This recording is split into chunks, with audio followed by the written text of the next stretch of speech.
Сәлеметсіздер ме 4-ші сыныптың оқушылары? Бүгін 3-ші тоқсан бойынша дүниетану пәнінің тжб-сын талдайтын боламыз.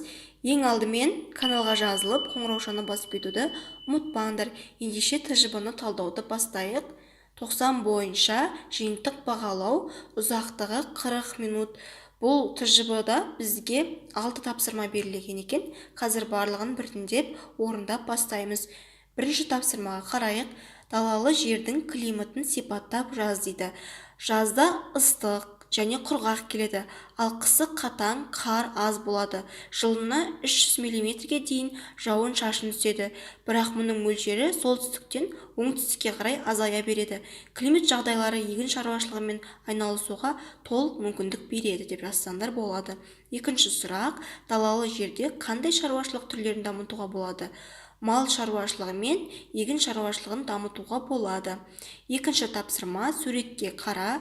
Бұл жерлерде қандай табиғи апаттар туындауы мүмкін?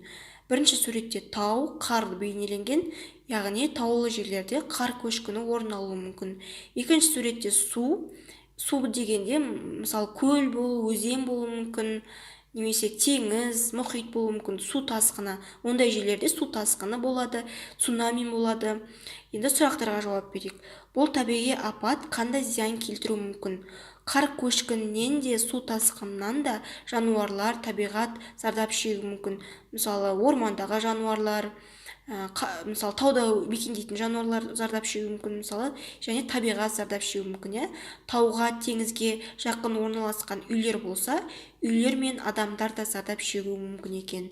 Енді келесі тапсырмаға өтейік. Үшінші тапсырма: суреттер бойынша жасанды ортадағы қауіпсіздік ережелерін құрастырып жаз дейді. Бірінші суретке қарайық. Көшеде бөтен адамдармен сөйлесуге болмайды. Саған кәмпит беремін десе де, соңынан еріп кетпе, сені белгісіз жерге ұрлап алып кетуі мүмкін. Екінші суретке қарайық. Ашық терезеге жақындауға болмайды, себебі байқаусыз құлап кетуі мүмкін. Үшінші: күн жылы кезде мұз үстіне шығуға болмайды. Мұз еріп кетсе, суға түсіп кетуі мүмкін деп жазсақ болады екен. Сонымен төртінші тапсырмаға келдік. Кескін картадан Каспий және Арал теңіздерін, Балқаш көлін белгілеп, атауын жаз дейді. Бірінші Каспий теңізі, бұл батыс өңірінде орналасқан. Ақтаудағы Каспий теңізі үлкен теңіздердің бірі Қазақстандағы. Екінші, Қазақстанның оңтүстік батысында орналасқан, бұл Арал теңізі. Арал теңізін белгілеп кеттім.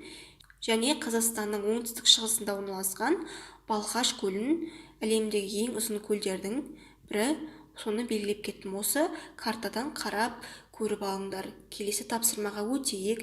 Бесінші тапсырма: берілген тұжырымдарды оқы. Дұрыс және бұрыс тұжырымдарды анықтап, плюс және минус таңбаларымен белгіле дейді. Бірінші тұжырым: жер өз-өзінен айналғанда оның полюстері айналмайды. Бұл плюс, бұл яғни дұрыс. Меридиан жерді оңтүстік және солтүстік шарты шарға бөледі. Бұл дұрыс емес, минус қоямыз. Экваторға қатарластыра жүргізілген сызықтарды параллель деп атайды. Бұл дұрыс, плюс қоямыз. Полюстердің арасын қосатын сызықтарды экватор деп атайды. Бұл дұрыс емес, минус қоямыз. Енді қате берілген тұжырымдардың дұрыс нұсқаларын жаз дейді. Бірінші, экватор жерді тең екі жарты шарға бөліп тұрады.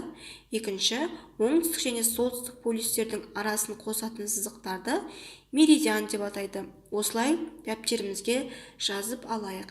Соңғы 6-шы тапсырмаға келіп біз балалар картадан экваторды, параллель және меридиан сызықтары бастырып жаз. Олардың атауын жаз дейді. Енді картаға назар аударайық.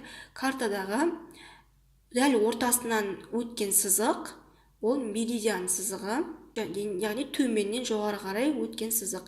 Енді ортада екі сызық берілген, соның үстіндегі сызық ол параллель сызық. Параллель болады, және дәл осы жер шарын тең екі жарты шарға бөліп тұрған ортадағы түзу сызық, бұл экватор болады балалар. Сонымен біз дүниетану пәнінің тжб-сын талдап бітірдік 3-ші тоқсан бойынша. Барлық тапсырмаларды орындадық балалар. Енді осындай ТЖБ БЖБлар уақытылы тез шығып тұрған қаласаңдар, каналға жазылып кетіңдер, өйткені алғашқы шыққан сабақтар сендерге бірден көрінетін болады. Назар қойып тыңдағандарыңызға рахмет. Келесі сабақта кездескенше сау болыңдар.